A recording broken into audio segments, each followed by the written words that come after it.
يا أيها الناس اعبدوا ربكم الذي خلقكم والذين من قبلكم لعلكم تتقون.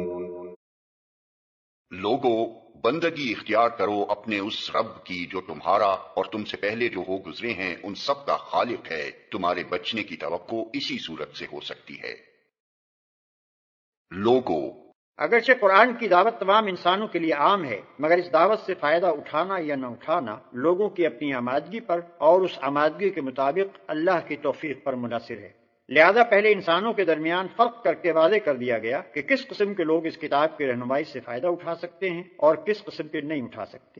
اس کے بعد اب تمام نوع انسانی کے سامنے وہ اصل بات پیش کی جاتی ہے جس کی طرف بلانے کے لیے قرآن آیا ہے. تمہارے بچنے کی توقع، یعنی دنیا میں غلط بینی اور غلط کاری سے اور آخرت میں خدا کے عذاب سے بچنے کی توقع. الذي جعل لكم الأرض فراشا والسماء بناء وأنزل من السماء ماء فأخرج به من الثمرات رزقا لكم فلا تجعلوا لله أندادا وأنتم تعلمون. وہی تو ہے جس نے تمہارے لیے زمین کا فرش بچھایا، آسمان کی چھت بنائی، اوپر سے پانی برسایا اور اس کے ذریعے سے ہر طرح کی پیداوار نکال کر تمہارے لیے رزق بہم پہنچایا. بس جب تم یہ جانتے ہو تو دوسروں کو اللہ کے مد مقابل نہ ٹھہراؤ.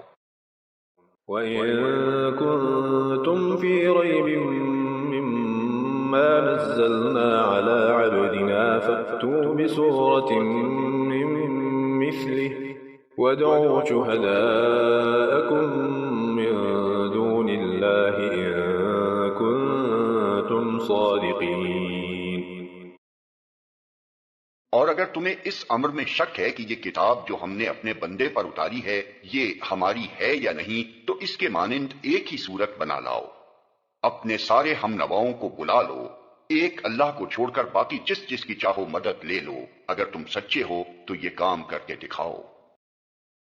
یعنی جب تم خود بھی اس بات کے قائل ہو اور تمہیں معلوم ہے کہ یہ سارے کام اللہ ہی کے ہیں تو پھر تمہاری بندگی اسی کے لیے خاص ہونی چاہیے. دوسرا کون اس کا حقدار ہو سکتا ہے کہ تم اس کی بندگی بجا لاؤ؟ دوسروں کو اللہ کا مد مقابل ٹھہرانے سے مراد یہ ہے کہ بندگی و عبادت کے مختلف اقسام میں سے کسی قسم کا رویہ خدا کے سوا دوسروں کے ساتھ برتا جائے.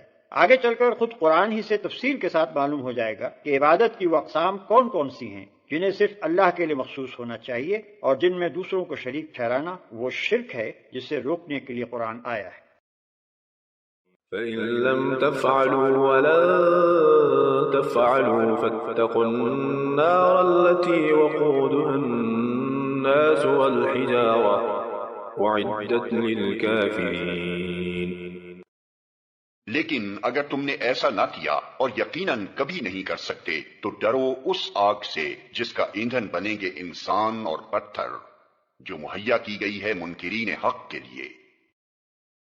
اس سے پہلے مکے میں کئی بار یہ چیلنج دیا جا چکا تھا کہ اگر تم اس قرآن کو انسان کی تصنیف سمجھتے ہو تو اس کے مانند کوئی کلام تصنیف کر کے دکھاؤ. اب مدینے پہنچ کر پھر اس کا اعادہ کیا جا رہا ہے. جس کا ایندھن بنیں گے انسان اور پتھر. اس میں یہ لطیف اشارہ ہے کہ وہاں صرف تم ہی دوزخ کا ایندھن نہ بنو گے بلکہ تمہارے وہ بت بھی وہاں تمہارے ساتھ ہی موجود ہوں گے جنہیں تم نے اپنا معبود و مسجود بنا رکھا ہے. اس وقت تمہیں خود ہی معلوم ہو جائے گا کہ خدائی میں یہ کتنا دخل رکھتے تھے.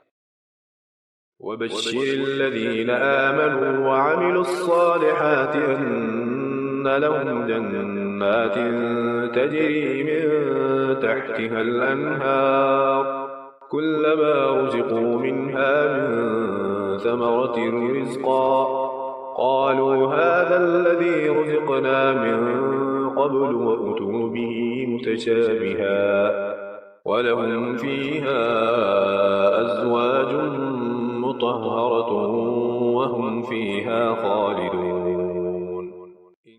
اور اے پیغمبر، جو لوگ اس کتاب پر ایمان لے آئیں اور اس کے مطابق اپنے عمل درست کر لیں انہیں خوشخبری دے دو کہ ان کے لیے ایسے باغ ہیں جن کے نیچے نہریں بہتی ہوں گی. ان باغوں کے پھل صورت میں دنیا کے پھلوں سے ملتے جلتے ہوں گے. جب کوئی پھل انہیں کھانے کو دیا جائے گا تو وہ کہیں گے کہ ایسے ہی پھل اس سے پہلے دنیا میں ہم کو دیے جاتے تھے. ان کے لیے وہاں پاکیزہ بیویاں ہوں گی اور وہ وہاں ہمیشہ رہیں گے۔ یعنی نرالے اور اجنبی پھل نہ ہوں گے جن سے وہ نامانوس ہوں، شکل میں انہی پھلوں سے ملتے جلتے ہوں گے جن سے وہ دنیا میں آشنا تھے، البتہ لذت میں وہ ان سے بدرجہ زیادہ بڑھے ہوئے ہوں گے۔ دیکھنے میں مثلا آم اور انار اور سنترے ہی ہوں گے۔ اہل جنت ہر پھل کو دیکھ کر پہچان لیں گے کہ یہ آم ہے اور یہ انار ہے اور یہ سنترا، مگر مزے میں دنیا کے آموں اور اناروں اور سنتروں کو ان سے کوئی نسبت نہ ہوگی۔ ان کے لیے وہاں پاکیزہ بیویاں ہوں گی۔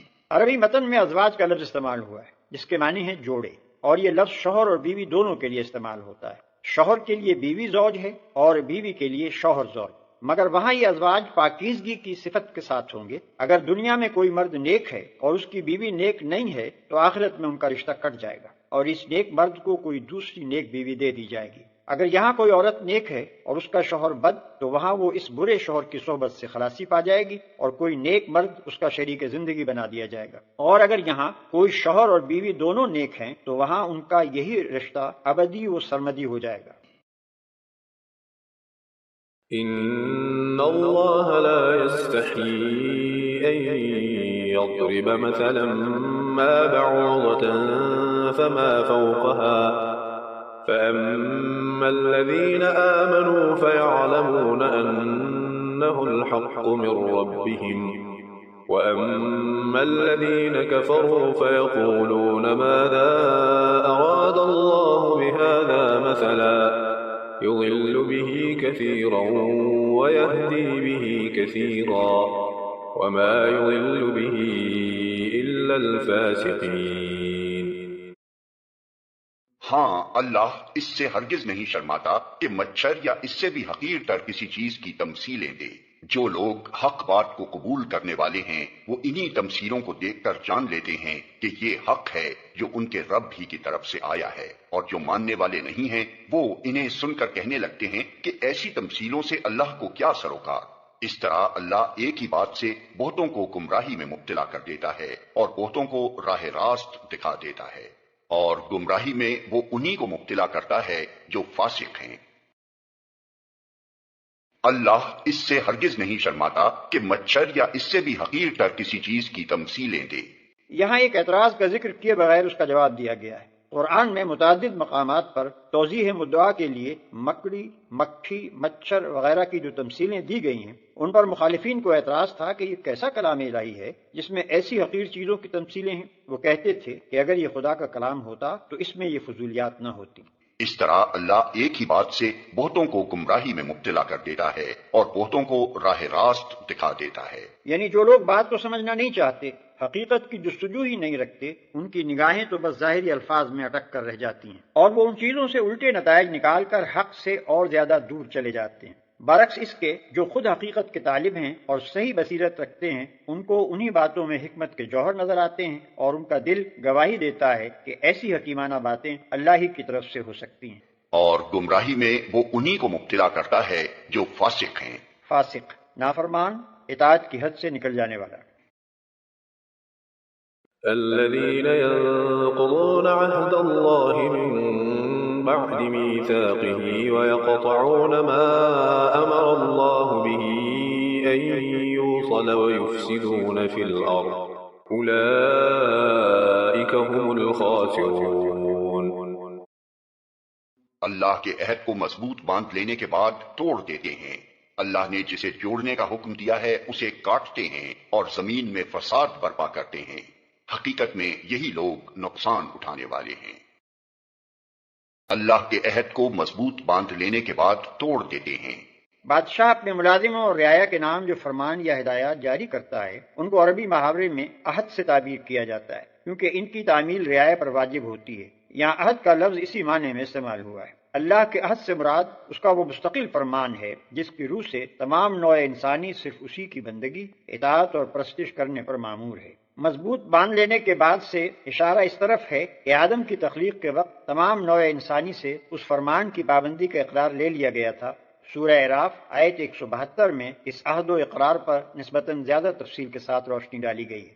اللہ نے جسے جوڑنے کا حکم دیا ہے اسے کاٹتے ہیں۔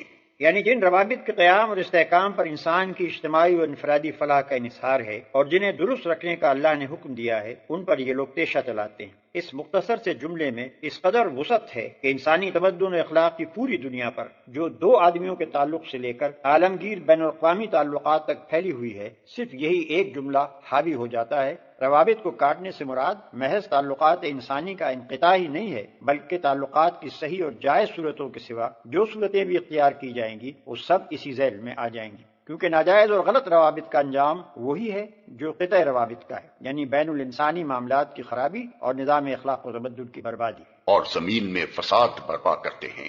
ان تین جملوں میں فسق اور فاسق کی مکمل تعریف بیان کر دی گئی ہے۔ خدا اور بندے کے تعلق اور انسان کے تعلق کو کاٹنے یا بگاڑنے کا لازمی نتیجہ فساد ہے، اور جو اس فساد کو برپا کرتا ہے وہی فاسق ہے۔ كيف تكفرون بالله وكنتم أمواتا فأحياكم ثم يميتكم ثم يحييكم ثم إليه ترجعون۔ تم اللہ کے ساتھ کفر کا رویہ کیسے اختیار کرتے ہو، حالانکہ تم بے جان تھے، اس نے تم کو زندگی عطا کی، پھر وہی تمہاری جان سلب کرے گا، پھر وہی تمہیں دوبارہ زندگی عطا کرے گا، پھر اسی کی طرف تمہیں پلٹ کر جانا ہے۔ هو الذي خلق لكم ما في الأرض جميعا ثم استوى إلى السماء فسواهن سبع سماوات وهو بكل شيء عليم۔ وہی تو ہے جس نے تمہارے لیے زمین کی ساری چیزیں پیدا کی، پھر اوپر کی طرف توجہ فرمائی اور 7 آسمان استوار کیے، اور وہ ہر چیز کا علم رکھنے والا ہے۔ اور 7 آسمان استوار کیے۔ 7 آسمانوں کی حقیقت کیا ہے، اس کا تعین مشکل ہے۔ انسان ہر زمانے میں آسمان یا بالفاظ دیگر ماورائے زمین کے متعلق اپنے مشاہدات یا قیاسات کے مطابق مختلف تصورات قائم کرتا رہا ہے، جو برابر بدلتے رہے ہیں۔ لہذا ان میں سے کسی تصور کو بنیاد قرار دے کر قرآن کے ان الفاظ کا مفہوم متعین کرنا صحیح نہ ہوگا۔ بس مجملاً اتنا سمجھ لینا چاہیے کہ یا تو اس سے مراد یہ ہے کہ زمین سے ماورا جس قدر کائنات ہے اسے اللہ نے 7 محکم طبقوں میں تقسیم کر رکھا ہے، یا یہ کہ زمین اس کائنات کے جس حلقے میں واقع ہے وہ 7 طبقوں پر مشتمل ہے، اور وہ ہر چیز کا علم رکھنے والا ہے۔ اس فقرے میں 2 اہم حقیقتوں پر متنبہ فرمایا گیا ہے۔ ایک یہ کہ تم اس خدا کے مقابلے میں کفر و بغاوت کا رویہ اختیار کرنے کی جرت کیسے کرتے ہو جو تمہاری تمام حرکات سے باخبر ہے، جس سے تمہاری کوئی حرکت چھپی نہیں رہ سکتی۔ دوسرے یہ کہ جو خدا تمام حقائق کا علم رکھتا ہے، جو در حقیقت علم کا سرچشمہ ہے، اس سے منہ موڑ کر بجز اس کے کہ تم جہالت کی تاریکیوں میں بھٹکو، اور کیا نتیجہ نکل سکتا ہے؟ جب اس کے سوا علم کا اور کوئی منبع ہی نہیں ہے، جب اس کے سوا اور کہیں سے وہ روشنی نہیں مل سکتی جس میں تم اپنی زندگی کا راستہ صاف دیکھ سکو، تو آخر اس سے روگردانی کرنے میں کیا فائدہ تم نے دیکھا ہے؟ Like, share and subscribe for more videos.